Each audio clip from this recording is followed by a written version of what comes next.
Greetings everyone, welcome back to another episode of Bite Size History.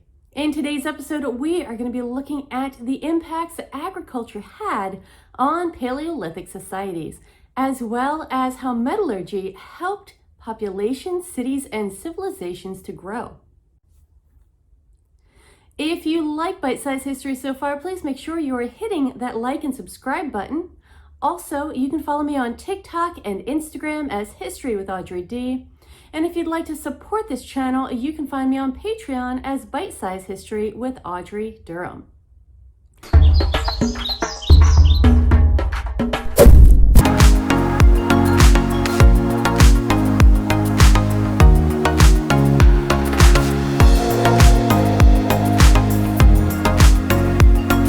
Let's go ahead and take a quick look at our learning goal and our learning targets for today's lesson. Our standard for today is going to be to describe the emergence of early civilizations.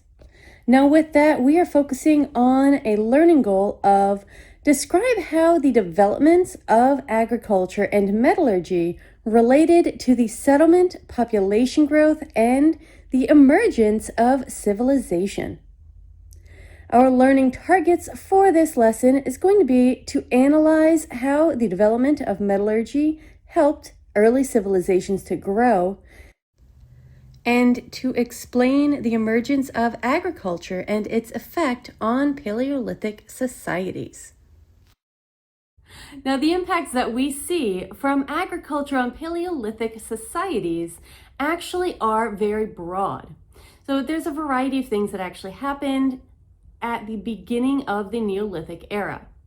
One of these is that as the villages were developed in the Middle East, the first domestication of grasses, specifically like barley and wheat, began to occur.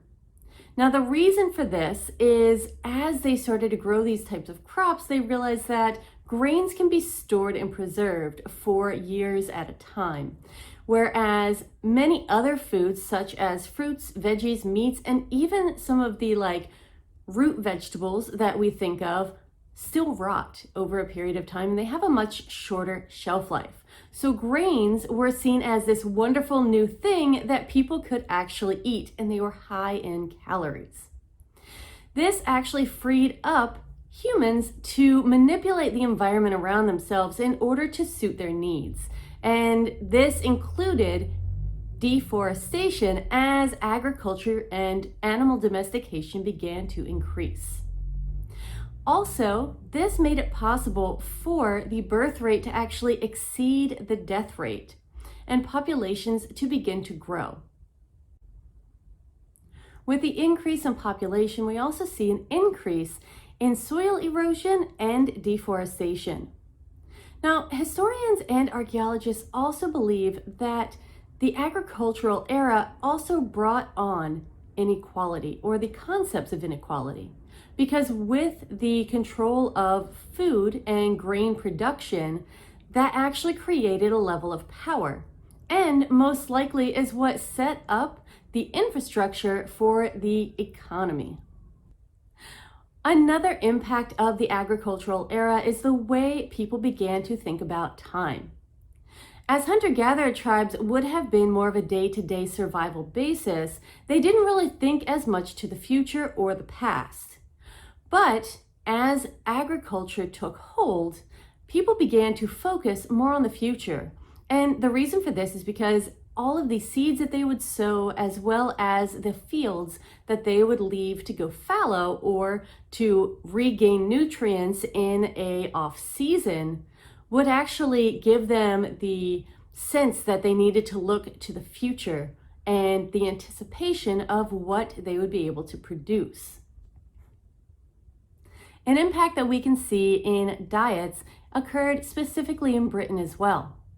Now, in Britain, once livestock and agriculture was introduced, the lifestyles and the diets actually shifted from being more seafood-based to being more plant and animal land-based.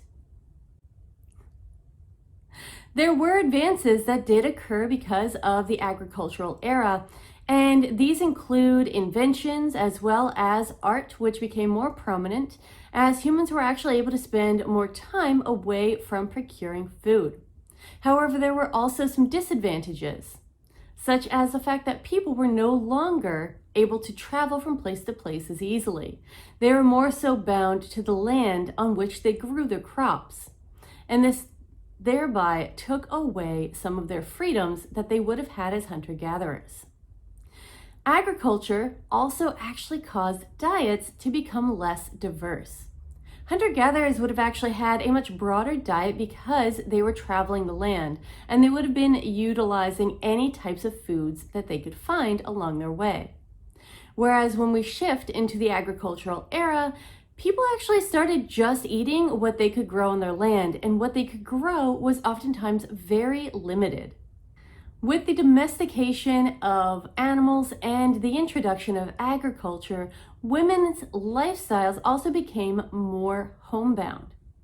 Because of the introduction of dairy and milk from cows, women actually could raise more children, and they could do it faster because they had both cow's milk and breast milk to contribute to that growth. Now, this also led to women having more children. And the reason for this is because once they hit a certain age, children could actually be utilized in the farming process and they could be put to work. The population in the Middle East also grew, and this specifically grew from roughly 100,000 people in 8000 BCE to around 3.2 million people in 4000 BCE. And we get to one last kick in the teeth, as it were, or at least some of us might feel that way, and that's the significant shift in our jaw structure due to the introduction of agriculture. Now, the reason for this is that historically, Paleolithic era hunter-gatherers actually needed way more jaw strength in order to chew and process their foods. And they actually needed those wisdom teeth, that extra set of teeth that come in later in life, because over time their natural teeth would have worn down a bit and they needed the extra teeth in the back in order to chew their food. Now, this also shifted the way our jaws are set up. So as people started eating softer foods in the agricultural age, they started having less jaw strength and our mouth sizes got significantly smaller. This is actually why, even today, we still have to have, many of us, our wisdom teeth removed due to crowding, because our mouths aren't actually the same size as they once were when we needed those teeth. And we have one last little bit of dental hygiene issue that happened with the agricultural era, and that is cavities. Now, researchers have found that hunter-gatherers actually did not have a massive issue with cavities, and it's probably because they weren't eating as many sugars, they were eating more proteins, and this actually led to them having a bit more healthy teeth. As we shifted into that agricultural era, people started having more sugars, or really just more grains, which break down into sugars, and this did lead to more cavities. Now, we'll discuss a little bit more in detail some of the dental issues that people had as we move farther into the agricultural era and when we discuss ancient Egypt. And our last subject is going to be metallurgy. Now, this is going to be focused on its impact on the development of agriculture, the increase in population, as well as the growth of cities and civilizations. Metallurgy actually made a great many things possible for early civilizations. Now, the first thing that really jumps out is its impact on agriculture, because before this, they were using predominantly stone tools in order to grow crops. And with the development of metallurgy, bronze and eventually iron tools would be created that made the growing of crops and agricultural processes much easier on the whole. Now, with this, we also get to see that they're able to increase food production which then increases population and it increases the size of urban city centers. The ability to understand and control the technologies of metallurgy also started to create a little bit more of a hierarchical social structure. It did provide increased power as well as material wealth for those who are able to maintain their position in creating these new tools.